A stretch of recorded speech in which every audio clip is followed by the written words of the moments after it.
હવે વાત કરીશું જામનગરની કે જ્યાં વોર્ડ નંબર 12માં કોંગ્રેસને સમર્થનની જાહેરાત કરાઈ છે। જામનગરમાં મહાનગરપાલિકાની ચૂંટણીમાં વોર્ડ નંબર 12 હોટ ટોપિક બન્યો છે। મહત્વનું છે કે કોંગ્રેસ ઉમેદવાર અલ્તાફ ખફી આમ આદમી પાર્ટીના અસલમ ખિલજી અને કોંગ્રેસના અન્ય મહિલા ઉમેદવારના પતિ ગુજસી ટોકના ગુના હેઠળ જેલમાં છે, પરંતુ તેમ છતાંય ત્રણેય ઉમેદવારોના સમર્થકો દ્વારા જોરશોરથી પ્રચાર કરવામાં આવી રહ્યો છે। જ્યારે આ મામલે કુરેશી સમાજે કોંગ્રેસનો બહિષ્કાર કર્યો તો કોંગ્રેસે માસ્ટર સ્ટ્રોક માર્યો અને સુન્ની મુસ્લિમ હાલાઈ મેમણ જમાત દ્વારા કોંગ્રેસને જાહેર કરવામાં આવ્યો છે ટેકો।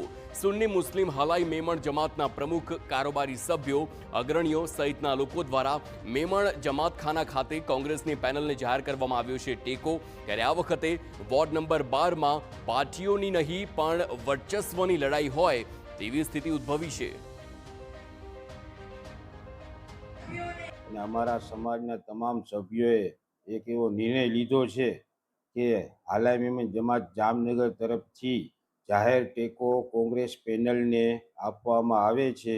અમારા સમાજના વોર્ડ નંબર 12ના તમામ લોકોને અમે એવી રિક્વેસ્ટ કરી છે કે આપણે કોંગ્રેસને ટેકો આપી ને તેમને મત આપશું એવું જાહેર કરેલ છે।